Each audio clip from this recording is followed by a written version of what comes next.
안녕하세요. 김태훈의 현명한 주식투자 방송 시작하겠습니다.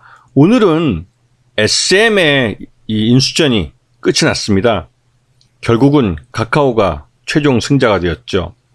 지난 그 주말 사이에 카카오와 하이브의 그 책임자들끼리 만나서 이 SM 인수전에 대해서 폭넓은 대화를 했고, 그 결과 경영권은 카카오가 가져가고 하이브는 이 카카오 SM과 함께 이 컨텐츠 플랫폼을 같이 사용하는 그런 쪽으로 이제 합의를 봤다고 대략적인 부분은 공개를 했습니다.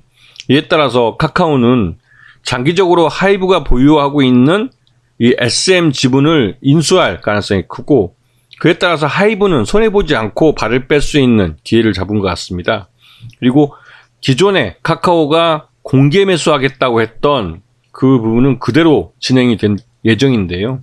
그럴 경우에는 지금 SM의 주가가 큰 폭으로 하락을 했기 때문에 카카오가 이 당분간은 손해보면서 SM 지분을 인수할 수밖에 없는 상황이 되겠죠. 지금 SM의 주가가 빠지는 것은 이 M&A에 대한 기대감이 만든 버블이 빠지는 과정이라고 할 수 있습니다.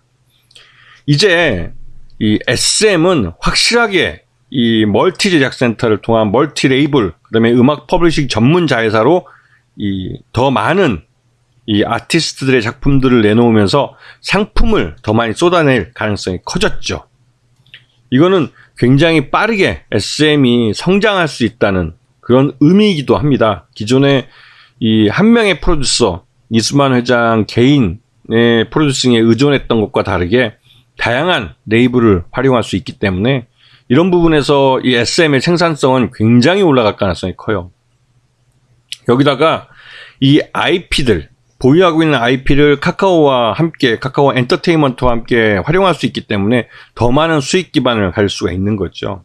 그리고 미국이나 일본, 동남아로의 그 사업 확장도 또 고민해 볼 필요가 있을 것 같고요.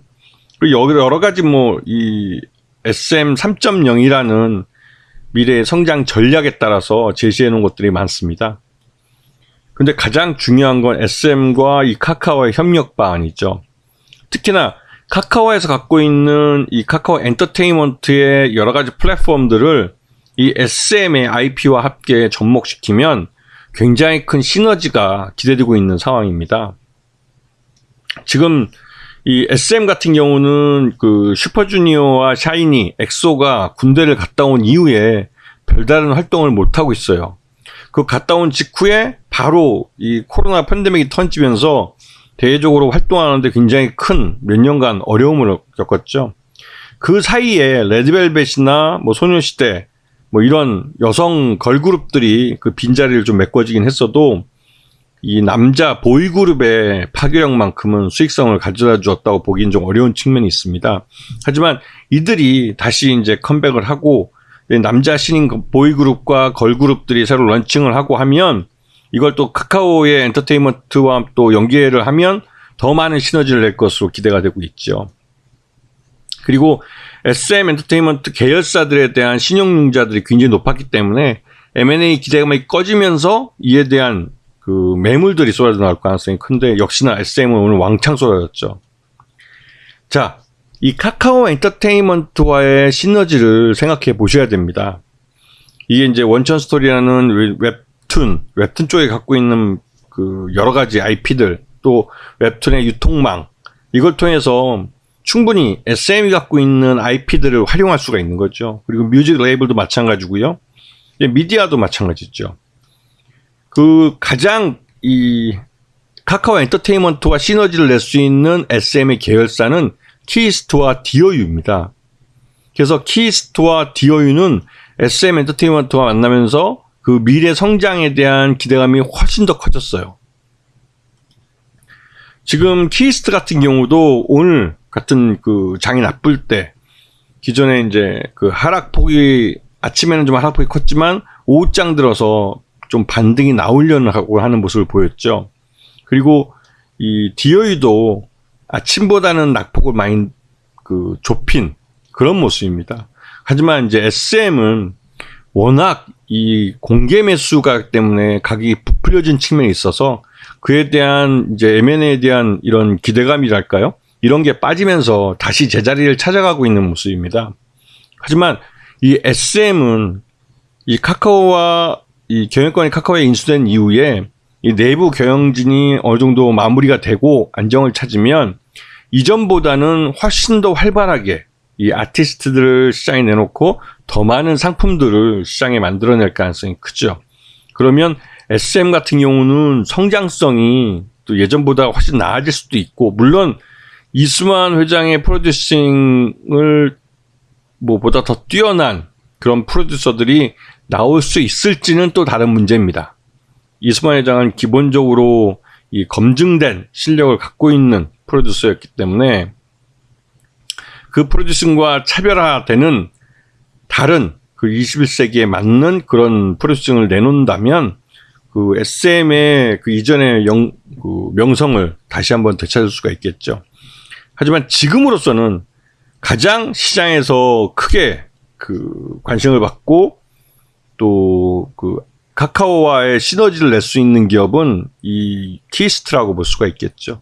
키스트는 이 SM에 인수된 드라마 제작사로서 그 별다른 실적을 내지 못했습니다. 실적도 별로였고 주가도 별로였죠. 하지만 카카오와 그 협력 관계를 맺으면 이제 얘기는 달라지죠. 이 키스트는 말 그대로 그 연예 기획사이면서 또 한편으로 드라마 제작사입니다. 그러면 드라마를 제작하기 위해서는 완전 오리지널 IP가 있어야 되는데 그 오리지널 IP를 이미 카카오는 다양하게 갖고 있습니다. 그리고 그러한 그 오리지널 IP를 갖고 다양한 영상화 작업도 성공해보고 지금 또 많은 계획을 갖고 있는 기업이기도 하죠.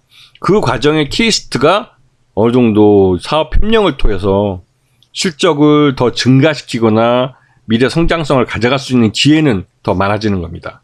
그러한 기대감이 있을 때 기대감은 주가에 선반영됩니다. 그렇기 때문에 지금처럼 기대감을 갖게 하는 이런 카카오와 SM의 이 인수는 이 키스트와 DOU에게는 새로운 기회를 제공해 주는 거라고 볼 수가 있죠. 이걸 기본으로 봤을 때 이 키스트나 DOU가 지금보다는 한 단계 더 업그레이드된 그런 사업 모습과 또 그 결과로서의 실적을 내놓을 가능성이 크다는 것을 좀 관심 있게 봐야 될 시기라고 말씀드릴 수 있습니다. 아시겠죠? SM은 M&A에 대한 그 기대감이 주가에서 빠져야 하기 때문에 그 주가 버블이 어느 정도 빠져야 됩니다. 그리고 그런 부분이 꺼지고 나면 이제 본격적으로 이 카카오에서 SM을 인수한 것에 대한 어떤 계획 같은 걸 내놓겠죠. 물론 이 카카오, 그러니까 이 SM 인수전 과정에서 카카오가 그 장래 매수하는 데 있어서 뭐 실정법을 어겼다라는 소문도 있고 또 여러 가지 여러 가지 뭐 잡음도 있긴 있지만 그런 부분은 차차 해소될 가능성이 크고요. 여기에 대해서 정부에서나 또 이 금감원이나 이런 쪽에서 딴지를 그렇게 걸 것 같지는 않습니다. 왜냐면 이 딜 자체가 워낙 유명했던 딜이기도 하고 이거를 문제 삼으면 되는 딜도 깨버린다는 그런 비난을 살 수가 있기 때문에 경제를 망친다는 비난을 잘 살 수도 있죠. 그래서 국민의 뭐 말 그대로 이제 제1 영업사원이 대통령이 된다는 그런 정부이기 때문에 그렇게까지 깽판을 치지는 않을 것 같습니다. 하여튼 그 부분은 불확실성으로 남겨두시고 일단은 키스트와 이 DOU는 이 SM의 경영권을 카카오가 가져감으로 해서 카카오 엔터테인먼트와의 이 시너지를 낼 수 있는 기회를 갖게 된 거라고 볼 수가 있습니다. 그런 부분을 관심 있게 두고 보시면 충분히 좋은 기회를 가질 수 있을 겁니다. 자, 오늘 방송 여기서 마치겠습니다. 감사합니다.